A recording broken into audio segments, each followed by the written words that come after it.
Hello दोस्तों, हमारे YouTube channel में आपका स्वागत है। दोस्तों, हम राष्ट्रपति को पढ़ चुके थे। आज हम भारत के उपराष्ट्रपति के बारे में पढ़ेंगे। तो दोस्तों, जिस तरह से राष्ट्रपति इससे जो है हमारे कॉम्पिटिटिव एग्जाम में बहुत सारे क्वेश्चन पूछे जाते हैं, उसी तरह से उपराष्ट्रपति से संबंधित भी बहुत सारे क्वेश्चन पूछे जाते हैं। तो दोस्तों, आज हम बहुत ही सिंपल वे में उपराष्ट्रपति के बारे में पढ़ेंगे, ठीक है। और दोस्तों, जिन्होंने हमारा चैनल सब्सक्राइब नहीं करा है वो हमारा चैनल सब्सक्राइब कर लीजिए, ताकि आपको जो है जीएस से संबंधित सभी टॉपिक की जो जानकारी है वो हमारे यूट्यूब चैनल से मिल जाएगी। और दोस्तों, अगर आप किसी और टॉपिक पर कोई लेक्चर बनवाना चाहते हैं तो वो हमें कमेंट बॉक्स में बता सकते हैं। तो दोस्तों, आओ अब बात करते हैं हम भारत के उपराष्ट्रपति की। तो दोस्तों, भारत में जो उपराष्ट्रपति का जो पद आया है वो अमेरिका के जो संविधान से प्रभावित होकर आया है।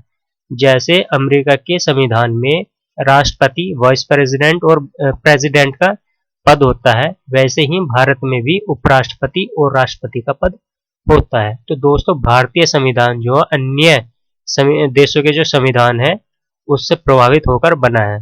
तो जो अमेरिका के जो वाइस प्रेसिडेंट है, उसी तरह से भारत में भी जो है वाइस प्रेसिडेंट का पद जनरेट किया गया है। तो दोस्तों, भारत के संविधान में अनुच्छेद 63 आर्टिकल 63 में यह बात की गई है कि भारत का एक उपराष्ट्रपति होगा, ठीक है दोस्तों। और जो भारत का जो उपराष्ट्रपति होता है वो देश का दूसरा उच्चतम संवैधानिक पद होता है। तो दोस्तों, हम राष्ट्रपति को बता चुके हैं, राष्ट्रपति भारत में जो सर्वोच्च संवैधानिक पद होता है। और दूसरे नंबर पर उपराष्ट्रपति जो दूसरा उच्चतम संवैधानिक पद होता है। दोस्तों, उपराष्ट्रपति जो होता है वो राज्यसभा का सभापति होता है। जब राष्ट्रपति का चुनाव कर लिया जाता है, उपराष्ट्रपति का चुनाव कर लिया जाता है, तो वो जो है राज्यसभा के सभापति के रूप में जो है नियुक्त होता है। तो दोस्तों, हमें पता है हमारी संसद में 2 सदन होते हैं, एक लोकसभा होता है, एक राज्यसभा होता है। तो दूसरा राज्यसभा जो है, जो हमारा उच्च सदन माना जाता है, उसी का सभापति उपराष्ट्रपति होता है। तो दोस्तों, उपराष्ट्रपति जो है किसी भी सरकार के अधीन जो है लाभ का पद धारण नहीं करता है, चाहे वो राज्य सरकार हो या चाहे वो केंद्र की सरकार हो, ठीक है दोस्तों।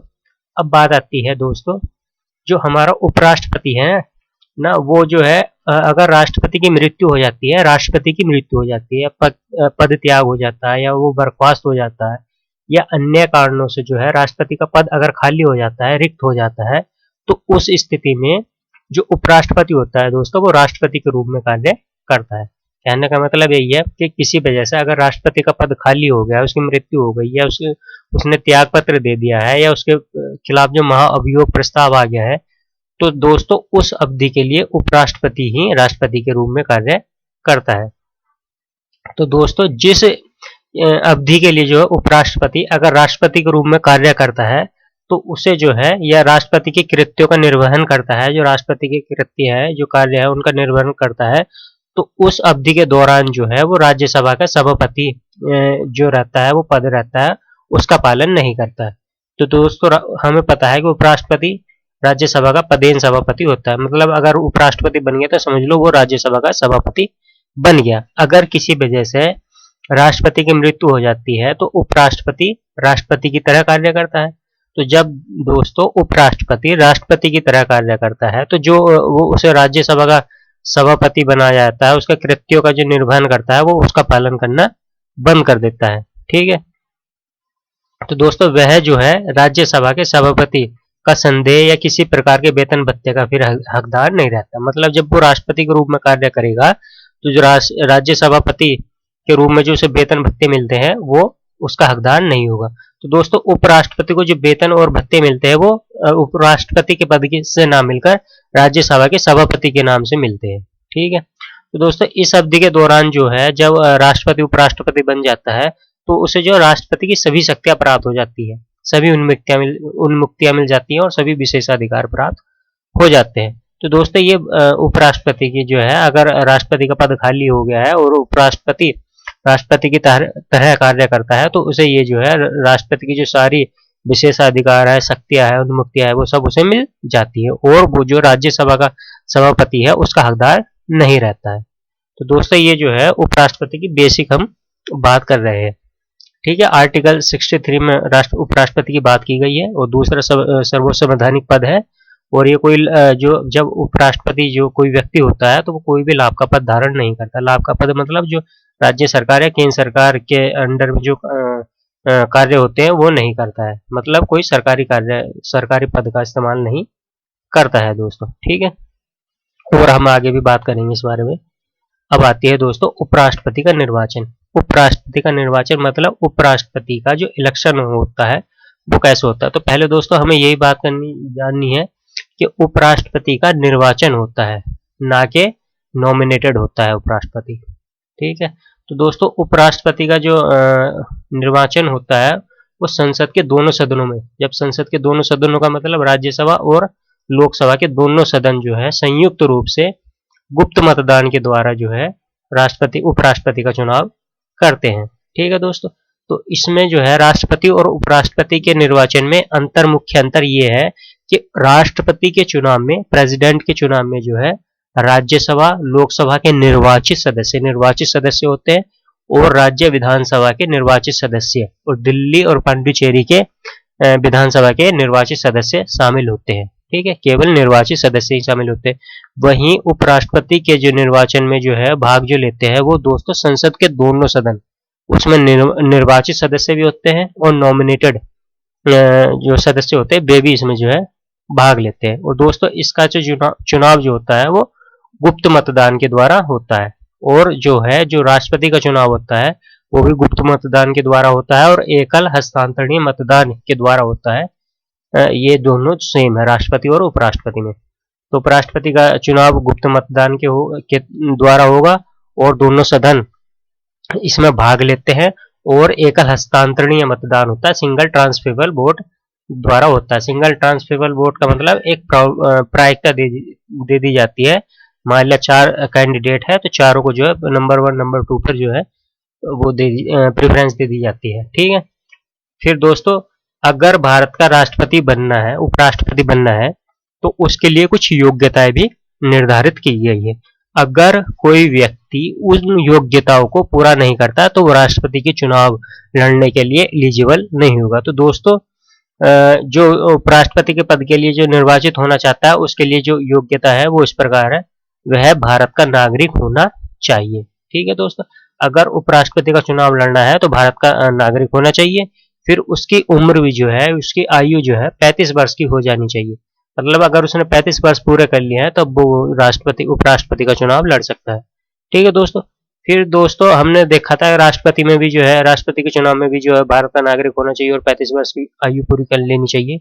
और दोस्तों एक अंतर राष्ट्रपति और उपराष्ट्रपति की योग्यता में अंतर यह है कि जहां राष्ट्रपति में जो है लोकसभा का सदस्य बनने की अर्हता होनी चाहिए, वहीं उपराष्ट्रपति के लिए जो है राज्यसभा की सदस्य की योग्यता होनी चाहिए। मतलब कहने का मतलब यह है वहीं व्यक्ति उपराष्ट्रपति का चुनाव लड़ सकता है जो राज्यसभा के जो सदस्य है उनकी योग्यता के अनुरूप अपनी योग्यता रखता है।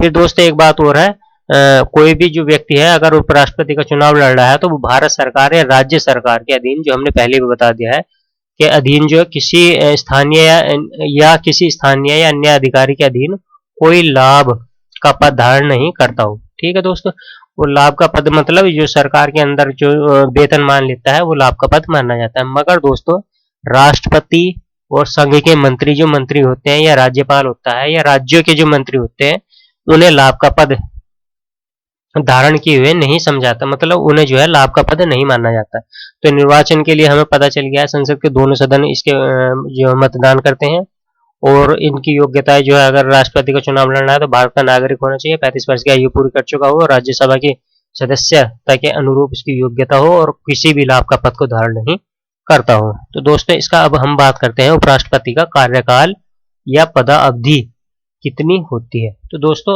उपराष्ट्रपति जो है राष्ट्रपति की तरह 5 वर्ष की अवधि के लिए होता है। ठीक है, लेकिन इस अवधि के समाप्त हो जाने पर भी, ये 5 वर्ष समाप्त हो जाने पर भी जो है वो अपने पद पर तब तक बना रहता है जब तक कि दूसरा उपराष्ट्रपति जो है पद ग्रहण नहीं कर लेता। मतलब जो है जब तक उसका उत्तराधिकारी पद ग्रहण नहीं कर लेगा तब तक वो पद पर बने रहेगा। सामान्यतः उसका कार्यकाल 5 वर्ष का होता है दोस्तों। फिर दोस्तों संविधान जो है इस बात पर भी मौन है कि भारत के अगर उपराष्ट्रपति का कार्यकाल समाप्त हो गया है, ठीक है, या उसका किसी वजह से पद जो है रिक्त हो गया है, तब उपराष्ट्रपति भारत के राष्ट्रपति के रूप में कार्य कर, अगर हम बात करें दोस्तों, ये बात यहाँ ये है कि जब राष्ट्रपति का पद खाली हो जाता है, तब जो है भारत के राष्ट्रपति को उपराष्ट्रपति जो भारत के राष्ट्रपति के रूप में कार्य करता है। लेकिन अगर उपराष्ट्रपति का पद जो है समाप्त हो गया है या रिक्त हो गया है, तो उसका जो है कर्तव्यों का पालन कौन करेगा, इस बारे में संविधान कुछ नहीं बताता है। ठीक है दोस्तों, यानी कि अगर किसी वजह से उपराष्ट्रपति का जो है पद है रिक्त हो जाता है, तो उसके बारे में कौन उसके कर्तव्य का निर्वहन करेगा, इस बारे में संविधान मौन है। वहीं अगर राष्ट्रपति की बात करें, अगर राष्ट्रपति का जो पद रिक्त हो जाता है, तो उपराष्ट्रपति राष्ट्रपति के रूप में कार्य करने लगता है। ठीक है दोस्तों, एक बात और है, उसका कार्यकाल 5 वर्ष का होता है, मगर वो अपने कार्यकाल से या अपनी पदावधि से पूर्व भी जो है पद से त्याग पत्र दे सकता है। तो दोस्तों, राष्ट्रपति जो है उपराष्ट्रपति द्वारा जो है अपने पद का जो त्याग भारत के राष्ट्रपति के सामने जो है देकर, राष्ट्रपति को जो देकर त्याग पत्र दे सकता है। ठीक है, तो अगर वो 5 साल की अवधि तक कार्यकाल होता है, मगर उससे पहले भी जो है अपना त्याग पत्र राष्ट्रपति को दे देगा और जो पदमुक्त हो जाएगा। ठीक है, तो दोस्तों, जो त्याग पत्र उस तारीख से प्रभावी हो जाता है जिससे जो है उसे स्वीकार, मतलब उसको उसका त्याग पत्र तभी उसी तारीख से प्रभावी हो जाएगा जिस तारीख से उसे जो है स्वीकार किया है। और दोस्तों, एक और तरीका है उपराष्ट्रपति को अपनी पदावधि से पूर्व जो है हटाने का, वो है दोस्तों महाअभियोग। सामान्यतः महाअभियोग की बात इसमें राष्ट्रपति में जो है शब्द में नहीं की गई है, फिर भी दोस्तों राज्यसभा का राष्ट्रपति, दोस्तों एक अंतर और है, राष्ट्रपति और उपराष्ट्रपति में जो है महाअभियोग की प्रक्रिया बताई गई है, मगर राष्ट्रपति के जो खिलाफ अगर महाअभियोग प्रस्ताव लाया जाता है तो किसी भी सदन में लाया जा सकता है, राज्यसभा में भी और लोकसभा में। मगर अगर उपराष्ट्रपति को उसके पद से हटाना है तो उसके खिलाफ जो संकल्प लाया जाता है वो राज्यसभा में लाया जाता है। ठीक है दोस्तों, ठीक है, और जिसे जो है राज्यसभा के तत्कालीन सदस्यों के बहुमत ने अगर उसे पारित कर दिया है और लोकसभा उस पर सहमत हो गया है, जो दूसरा सदन लोकसभा उस पर सहमत हो गया है, तो जो है उस राष्ट्रपति को उसके पद से हटा दिया जाता है। ठीक है, मगर दोस्तों, ये सब संकल्प लाने से पहले उसे जो है 14 दिन के पहले जानकारी दे दी जाती है, ताकि वो अपना मत रख सके।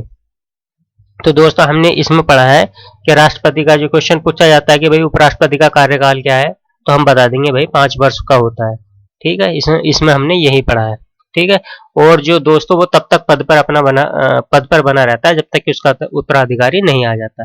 फिर दोस्तों, संविधान में इस बात का जिक्र नहीं किया गया है कि अगर उपराष्ट्रपति का पद खाली हो गया तो उपराष्ट्रपति की जगह कौन व्यक्ति लेगा। ठीक है, जैसे कि राष्ट्रपति की जगह उपराष्ट्रपति ले लेता है, मगर उपराष्ट्रपति की जगह कौन व्यक्ति लेगा, इस बारे में जो है संविधान मौन है। फिर दोस्तों, वो एक बात और बताई गई है कि राष्ट्रपति अपना त्यागपत्र भी उपराष्ट्रपति अपना त्यागपत्र राष्ट्रपति को दे सकता है। क्वेश्चन ये भी पूछा जा सकता है कि राष्ट्रपति को किस आधार पर वे कौन कौन से आधार है जिससे जो है राष्ट्रपति अपने पद से हट सकता है। तो दोस्तों, एक यही है कि वो अपना पद इस्तीफा जो है राष्ट्रपति को दे दे, या उसके खिलाफ कोई प्रस्ताव आ जाए और जो राज्यसभा के तत्काल सदस्य हैं, अगर वो बहुमत से उस प्रस्ताव को पारित कर देते हैं तो उसे जो है अपने पद से हटना पड़ता है। ठीक है दोस्तों, ये कार्यकाल की बात हो गई। अब नेक्स्ट आता है दोस्तों उपराष्ट्रपति की कृत्य तथा अधिकार। उपराष्ट्रपति के क्या कृत्य है, क्या कार्य है उसके द्वारा किए जाते हैं और उसके अधिकार क्या है। तो दोस्तों, हम पहले ही बता चुके हैं, जो उपराष्ट्रपति होता है वो राज्यसभा का पदेन सभापति होता है। मतलब अगर उपराष्ट्रपति है तो वो समझ लो कि राज्यसभा का सभापति है। ठीक है, तो उसका कार्य क्या होगा दोस्तों, उसका कार्य जो है मुख्य कार्य सभापति के रूप में होता है। जो राज्यसभा है उसका सभापति होता है। ठीक है, तो जो दोस्तों सभापति के जो सभी सामान्य अधिकार दिए जाते हैं राज्यसभा के मतदान के समय, जो है दोस्तों वो अगर कोई मत विभाजन राज्यसभा में होता है, अगर दोनों तरफ से बराबर मत आते हैं तो वो दोस्तों निर्णायक मत देने का अधिकारी होता है। उसे ये अधिकार मिला हुआ है कि अगर किसी वजह से राज्यसभा में मतदान होता है किसी मुद्दे पर और जो मतदान हुआ है अगर बराबर हो गया है तो वो दोस्तों निर्णायक मत अपना दे सकता है। मगर दोस्तों वो सामान्य सदस्यों की भांति साधारणतः मतदान नहीं कर सकता। मतलब ये है क्योंकि वो राज्यसभा का सदस्य नहीं होता है, इसलिए दोस्तों वो जो साधारण मतदान होता है उसमें भाग नहीं लेता। वह केवल तभी भाग लेता है जब निर्णायक मत डालना होता है। तो ये दोस्तों इसे अधिकार मिला हुआ है। एक अधिकार तो यही है। दोस्तों दूसरा अधिकार हमने अभी देखा है, उसे ये मिला हुआ है कि अगर राष्ट्रपति का पद किसी कारण से रिक्त हो तब नए जो राष्ट्रपति जब तक ग्रहण नहीं करते हैं अपना पद, तब तक वो जो है राष्ट्रपति के रूप में कार्य करते हैं। तो दोस्तों जो राज्यसभा का जो संचालन प्रक्रिया है वो सब जो है उपराष्ट्रपति के अधिकार में ही आती है। तो दोस्तों ये थी हमारी वीडियो उपराष्ट्रपति पर। ठीक है दोस्तों, इसमें जो है हमने जो मुख्य बिंदु थे, जो क्वेश्चन पूछे जाते हैं, वो हमने यहाँ पर कवर कर लिए हैं। तो दोस्तों नेक्स्ट वीडियो में हम फिर मिलेंगे। तो दोस्तों जिन्होंने जो है चैनल को सब्सक्राइब नहीं किया है वो सब्सक्राइब कर लेंगे, जिससे उन्हें जो है उसके एग्जाम में जो है जो टॉपिक है उसे क्लियर करने में जो है मदद मिलेगी। दोस्तों रटने से ठीक, अगर टॉपिक समझ लिया जाए तो अच्छी तरह से याद हो जाता है। Thank you for watching.